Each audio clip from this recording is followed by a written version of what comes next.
ایک دن نا حضور کے وصال کے بعد اچانک نہ اس طرف جا رہے ہیں خاصے مسجد سے دور چلے گئے.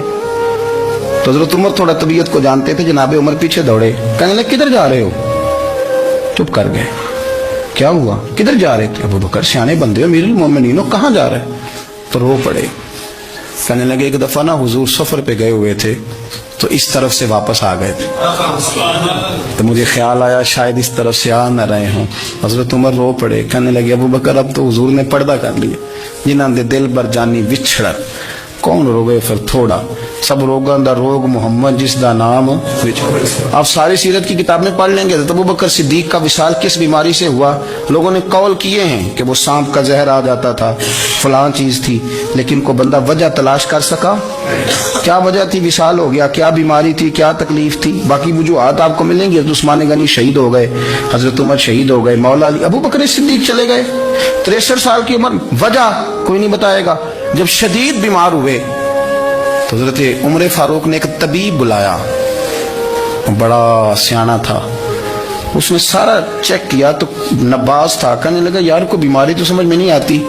تو حضرت عمر تھوڑا سا جلال میں, یرانہ تھا نا, جلال میں کہنے لگے ابو بکر مسئلہ کیا ہے؟ دن ب دن کمزور ہوتے جا رہے, نماز پڑھانے کھڑے ہوتے تو ٹانگیں کانپتی ہیں. مسئلہ بتائیں کیا ہے؟ طبیب اتنا بڑا ہے, یہ تو بندہ کا چہرہ دیکھ کے بیماری بتا دیتا ہے, اور یہ کہہ رہا ہے کوئی بیماری نہیں. تو حضرت صدیق ایک بار خاموش ہیں. پھر حضرت عمر کہنے لگے ہم سارے آپ کی وجہ سے چلتے ہیں, لوگ سارے پریشان ہیں, آپ حضور کے جانشین بتاتے کیوں نہیں؟ جب تیسری دفعہ کہا تو حضرت صدیق ایک بار کہنے لگے عمر زیادہ باتیں نہ کر, تجھے پتہ نہیں مجھے کیا بیماری ہے؟ نہیں پتا تو میں بتاؤں؟ نہیں پتا تجھے, بول. تو جناب عمر رو پڑے.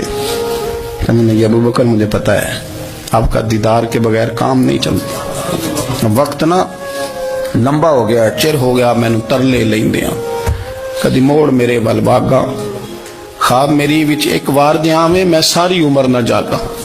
مجھے پتہ ہے آپ کے مرض کا, پر ابو بکر امت کو ضرورت بھی تو ہے نا.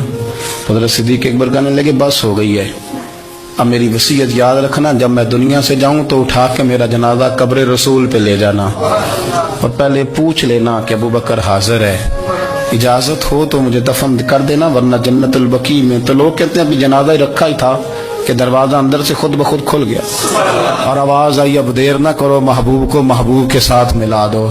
پانی پر میں سہیلیاں رنگا رنگ کڑے, اسی پریا اس دا جانی جس دا. میں نے شروع میں ایک بات کی تھی کہ اپنی خواہشات کو نا حضور کا غلام بنا دیں, سوچیں سمجھیں کہیں وہ لفظ جو مدینے والے رسول کو پسند ہیں, پھر دیکھنا مسلمان ہونے کا مزہ آئے گا, پھر ذائقہ نصیب ہوگا. اللہ ان کے درجات بلند فرمائے.